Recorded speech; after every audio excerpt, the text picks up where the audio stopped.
Bonjour et bienvenue à Bishop G Live, cette émission qui vous aide à vivre le surnaturel au quotidien. Je m'appelle Stéphanie Telga et je suis avec Darlene André. Darlene, comment ça va? Bonjour, bonjour Steph. Glorieusement bien aujourd'hui, glorieusement bien.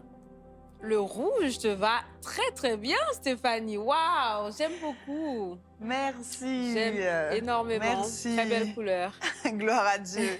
Donc aujourd'hui, nous allons étudier ce qu'est une communauté, comment est-ce qu'on peut grandir dans une communauté, comment former une communauté, comment est-ce qu'on peut former une famille et qui va ensuite devenir une communauté. Donc nous sommes dans une nouvelle saison, une nouvelle série d'enseignements avec Bishop Grégory Toussaint. Mais avant, nous allons passer un temps dans l'adoration afin de pouvoir préparer nos cœurs et nos esprits à recevoir cet enseignement. Merci. Gloire à Dieu.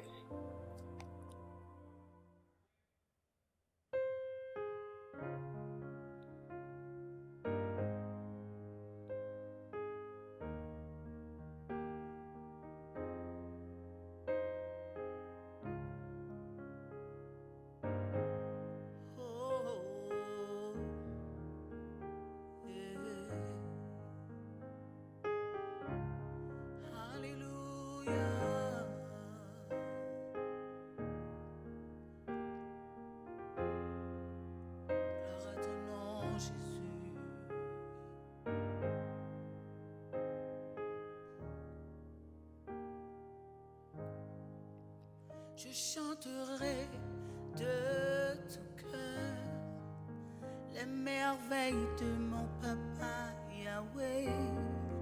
Il m'a ôté des ténèbres, il m'a délivré de tout péché.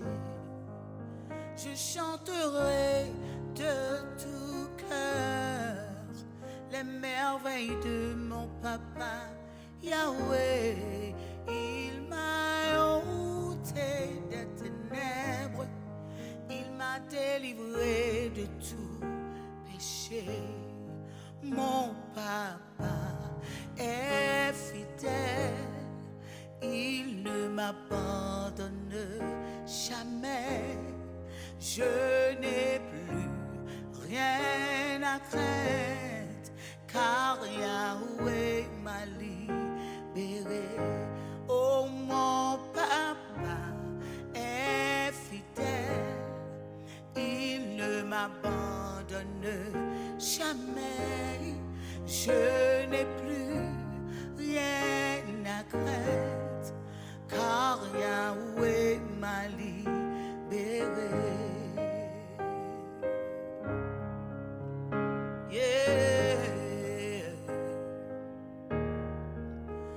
Papa m'a libéré.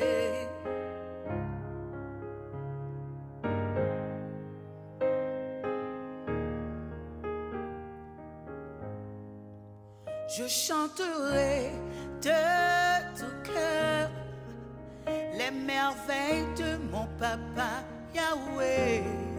Il m'a ôté des ténèbres, il m'a délivré de tout péché.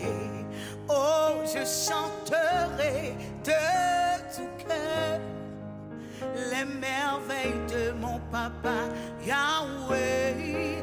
Il m'a ôté des ténèbres, il m'a délivré de tout péché.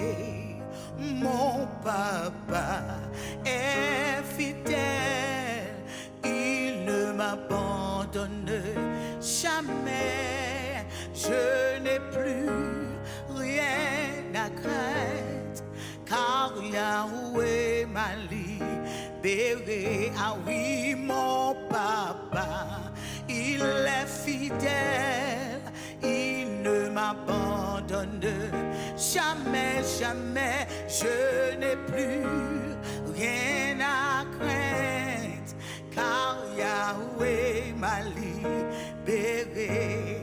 Je suis dans la joie, une joie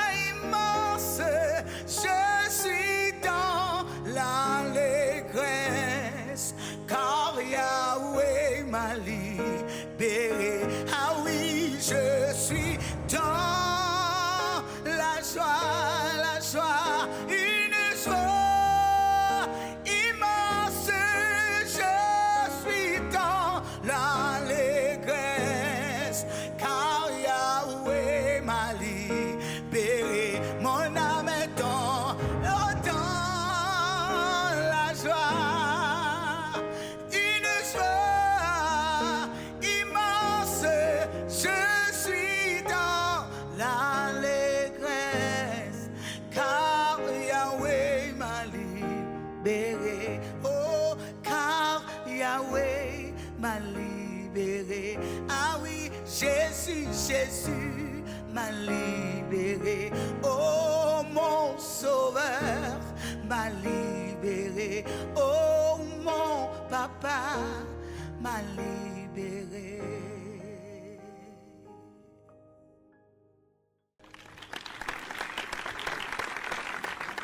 Gloire à Dieu. Donc, je suis dans la joie parce que Yahweh m'a libéré. Quelle déclaration extraordinaire. Donc maintenant, sans plus tarder, nous allons passer donc à la prédication de la parole avec Bishop Grégory Toussaint.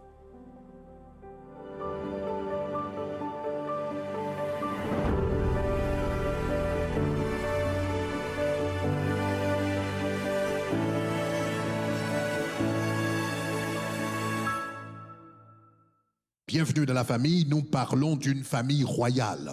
Et nous sommes en train d'étudier ensemble le livre de Ruth qui nous enseigne comment former une famille royale et comment former une communauté royale. Donc je vous avais dit que le livre de Ruth, c'est un livre qui parle d'une famille royale. Donc si vous lisez les derniers versets du livre, vous allez voir que le livre se termine avec la généalogie de David, le premier roi d'Israël, Obed. Donc Ruth va donner naissance à Obed, qui va donner naissance à Isaïe, qui va donner naissance à David. Et David, c'était le premier roi d'Israël et également le père de Jésus-Christ, le plus grand roi d'Israël, parce que Jésus-Christ était appelé fils de David. Donc ce livre nous parle de la formation d'une famille royale. Mais ce livre non seulement nous parle de la formation d'une famille royale, il nous parle également de la création d'une communauté royale, parce que cette famille vivait à l'intérieur d'une communauté qui s'appelait Bethléem. Bethléem, c'était une petite communauté de 10 000 personnes. Et la majorité des habitants, au fait, avaient des liens familiaux, donc entre eux. Donc, c'était une petite communauté où vivaient à peu près 10 000 personnes qui étaient liées par des relations familiales. Donc c'était ça, Bethléem, mais cette petite communauté qui s'appelle Bethléem va devenir une communauté également royale, parce que Bethléem, comme je vous avais dit, va nous donner, David. Donc David a été né à Bethléem. David a été également couronné roi à Bethléem. Et Bethléem va nous donner le plus grand roi de la terre. Jésus de Nazareth va être né plus tard dans cette petite communauté.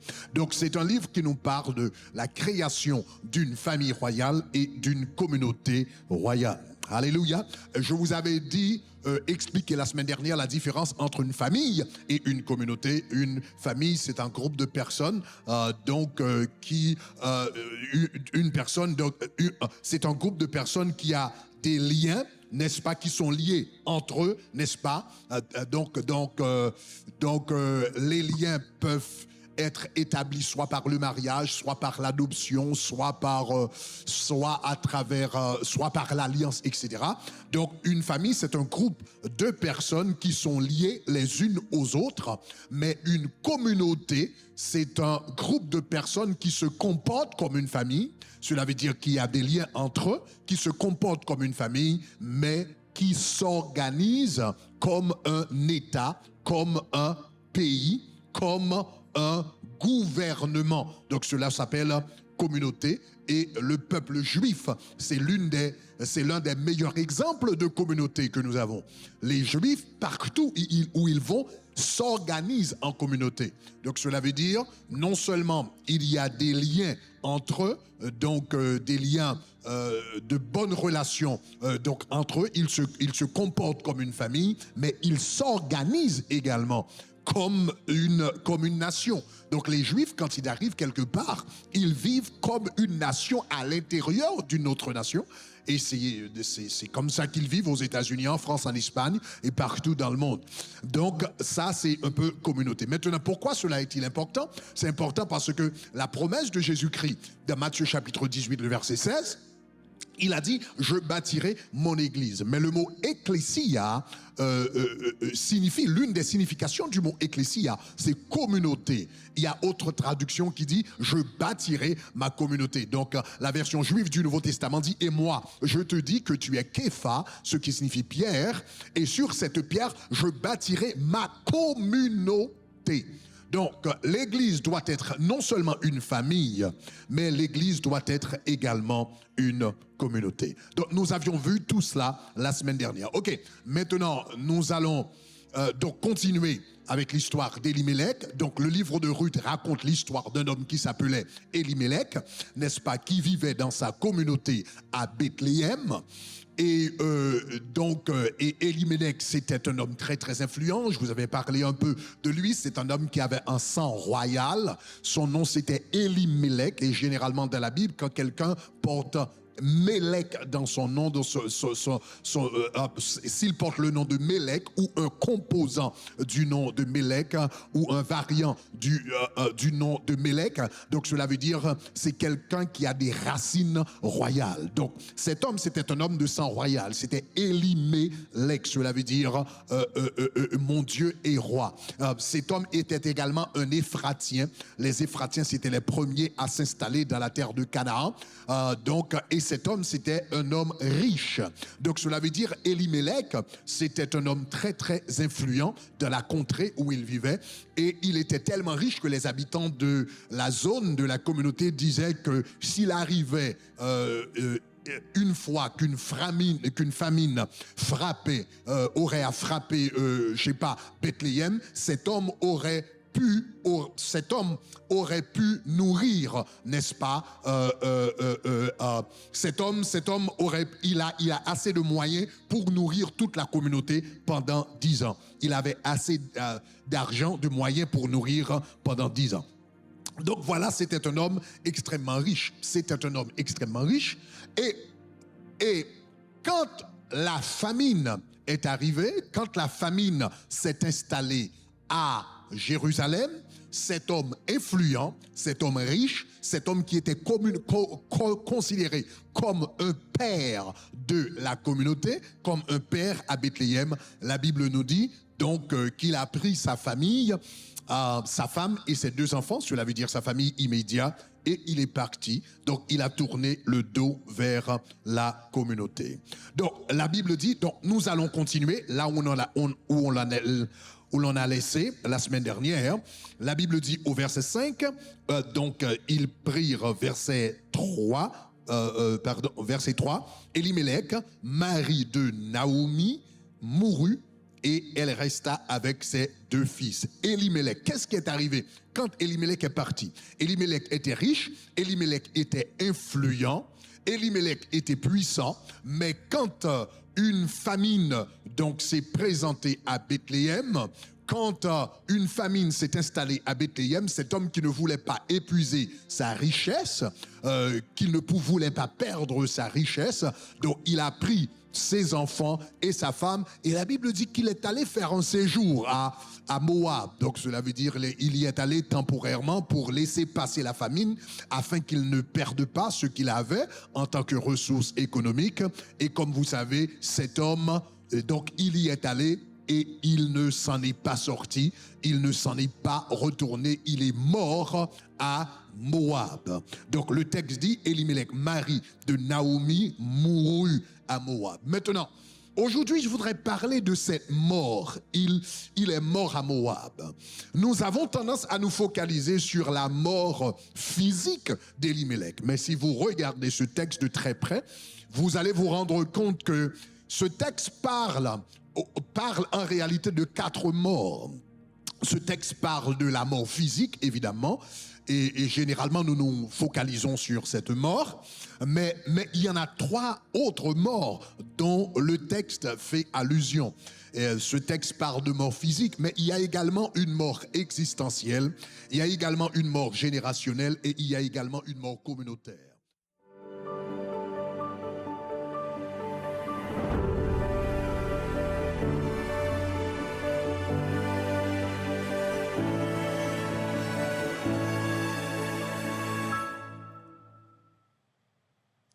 Gloire à Dieu. Donc, Bishop Grégory Toussaint nous a enseigné aujourd'hui ce qu'était une communauté. Donc, la famille, c'est un groupe de personnes qui est lié par des liens sanguins. Et donc, une communauté, c'est un groupe de personnes et plusieurs familles qui sont liées par d'autres liens, mais qui font partie en tout cas de la même communauté. Donc, c'est plusieurs familles qui sont organisées sous un modèle politique avec des règles à suivre et des règles à ne pas suivre. Et c'est ce qu'est une communauté. Donc, on peut voir que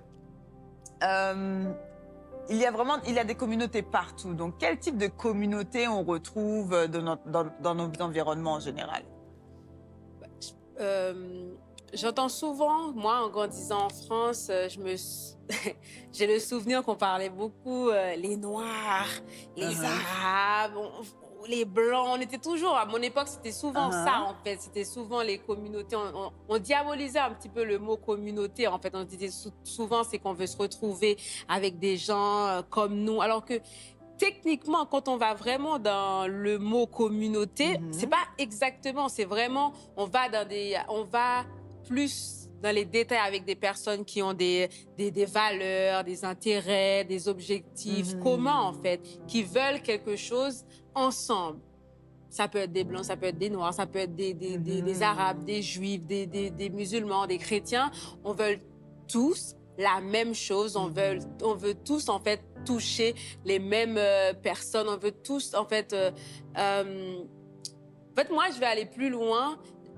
La communauté chrétienne, pour nous, en fait. Voilà. Pour nous, c'est ça, en fait. Et moi, je veux bien qu'on retrouve tout le monde dans cette communauté. Tout le monde, comme ça, on peut avancer, on peut bénir Dieu ensemble, on peut glorifier Dieu ensemble, on peut prier ensemble. Donc, c'est vraiment... Moi, ce qui me touche vraiment, c'est quand Bishop, il parle et qu'il nous dit que une personne dans la communauté, en fait, peut aider plein d'autres personnes de cette communauté. C'est l'entraide qu'on trouve, en fait, dans communauté. Moi, c'est ça qui me... C'est ça qui t'a touché. Ouais, c'est ça qui me touche, c'est ça qui me...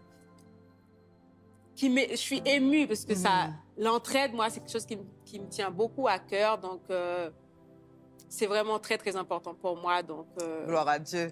Donc, effectivement, une communauté, c'est quelque chose qui peut... c'est un groupe, en fait, qui peut nous aider, qui est là pour nous soutenir, qui est là pour avancer vers une cause commune. Effectivement, tel que Darlene l'a dit, nous avons les communautés chrétiennes, mais nous avons aussi des communautés, par exemple, de danse. Je sais que quand j'étais au lycée, au collège, il y avait les gens qui étaient dans le monde de la danse, qui faisaient du breakdance et tout ça. Et eux aussi, ils avaient une communauté. Et c'était pas forcément une communauté basée sur la race, etc. C'est une communauté qui était basée sur un centre d'intérêt, sur des compétitions, etc.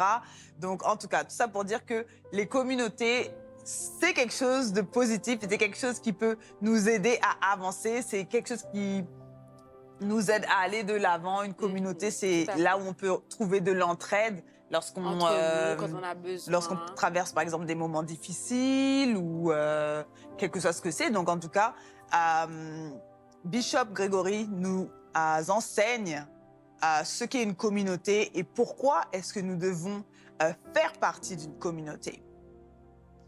Ce que vous pouvez faire aussi, si vous ne faites pas encore partie d'une communauté, nous vous encourageons à accepter Christ dans votre cœur. Donc, c'est la plus belle communauté à laquelle vous pouvez Gloire à vous Dieu, joindre, gloire à la Dieu. communauté chrétienne, la communauté du royaume de Dieu. Gloire Vous à êtes Dieu. sûr que vous allez avoir un soutien, vous êtes sûr que vous allez avoir une direction, vous êtes sûr que votre vie va changer. Donc, quelle est la marche à suivre? C'est très simple. Pour pouvoir donner sa vie à Christ, un, vous devez admettre que vous êtes un pécheur. Deux, vous devez croire en Jésus-Christ. Et trois, vous devez confesser de votre bouche que Jésus-Christ est ressuscité d'entre les morts. Donc, Darlène, Gloire à est-ce que tu Dieu. pourrais nous aider à faire cette prière? Gloire à Dieu, gloire à Dieu. Donc, nous allons faire une petite prière ensemble, mais avant tout, n'hésitez pas à nous envoyer le mot sauver à 786 906 41 18, le mot sauver. Donc, nous allons faire cette petite prière ensemble. Répétez après moi. Dites, Seigneur Jésus, Seigneur Jésus, je te remercie de me parler en ce moment. je te remercie d'avoir parlé de ce moment. Prends mon cœur, Prends mon cœur, change-moi. change-moi. Je sais que j'ai péché contre toi. Je sais que j'ai péché. Je te contre demande toi. pardon. Je te demande pardon. Écris mon nom Écris mon nom dans le livre de la vie dans le livre de vie et qui ne s'efface et qui jamais. ne s'efface jamais. Au nom de Jésus, je Au nom de prie. Jésus, j'ai prié. Amen. Amen. Gloire à Dieu, gloire à Dieu. Gloire à Bienvenue Dieu. dans le royaume et surtout, n'hésitez pas à nous envoyer un message si vous souhaitez faire partie d'un groupe de prière, une communauté de prière. Donc, envoyez-nous le mot groupe de prière 786 906 41 18. Il y a des gens qui vont vous aider. Comme je disais tout à l'heure, l'entraide, c'est très, très important dans la communauté chrétienne. Il faut qu'on s'entraide, il faut qu'on échange, il faut qu'on prie les uns pour les autres. Donc, restez connectés avec nous. N'hésitez pas à vous connecter, à nous envoyer un message. Groupe de prière 786 906 41 18. Gloire à Dieu, gloire à Dieu. Donc maintenant, nous avons notre requête de prière que nous avons reçue au numéro 786 906 41 18. Et nous avons donc la sœur Kathleen de Lakeworth qui nous dit que elle a perdu son travail depuis 4 mois. Elle a déjà envoyé plusieurs CV, elle a passé plusieurs entrevues, mais elle n'a toujours pas de réponse. Elle nous dit qu'elle a qu'elle a dépensé toutes ses économies et que maintenant, elle commence vraiment à avoir peur. Donc, elle demande la prière pour qu'on puisse l'aider à lutter contre cet esprit de misère. Donc, nous allons donc entrer dans la prière. Seigneur, mon Dieu, sois élevé, honoré, glorifié, Seigneur. Tu dis que tu es le Dieu qui pourvoit, Seigneur. Tu es Jéhovah Jireh. Donc, nous te demandons, Seigneur, dans le nom de Jésus-Christ, de répondre, Seigneur, mon Dieu, à la prière de Kathleen, Seigneur, mon Dieu. Tu vois qu'elle te fait confiance, elle voit qu'elle sait que tu peux faire quelque chose, Seigneur. Te demandons d'agir dans sa vie, Seigneur. Nous brisons cet esprit de misère, cet esprit de pauvreté qui s'accable contre elle. Et nous te demandons, Seigneur, de débloquer tout travail, Seigneur, mon Dieu, qu'elle puisse recevoir tellement d'appels, tellement de réponses qu'elle puisse avoir l'embarras du choix, Seigneur. C'est dans le nom de Christ Jésus que nous avons prié. Amen. Amen. Gloire à Et Dieu. lorsque nous prions, Dieu répond. Donc nous avons un témoignage maintenant. Gloire à Dieu, gloire à Dieu. J'ai un témoignage qui va vraiment réconforter la sœur. J'ai reçu un témoignage de la sœur Joanne de Naples, en Floride, qui nous dit « L'année dernière, je voulais donner une offrande de 365 $ que demandait mon église. Je n'avais que 4 $ sur mon compte. Waouh! Je n'avais pas de travail, j'étais fauchée. J'ai aussi fait plusieurs rêves où mon sac à main était volé, où je ne le trouvais pas. Mais je n'ai pas voulu rater l'onction et la couverture qui découlait de cette offrande. J'ai donc donné une offrande de 3,65 $. Waouh! Cette nuit-là, j'ai rêvé que j'étais à l'église et que Bishop Grégory prêchait. Je me suis retournée et j'ai vu mon sac à main. Quand je l'ai récupéré, il était lourd, il était rempli. Waouh, gloire à Dieu, gloire à Dieu. Elle nous dit, c'est le signe que le joug de la pauvreté était brisé sur ma vie. Waouh. Elle nous dit, avec un simple petit acte de foi, Dieu a brisé le joug de pauvreté sur ma vie. Et elle nous dit aussi, cette année, j'ai finalement obtenu une maîtrise après avoir passé 6 ans. 6 ans.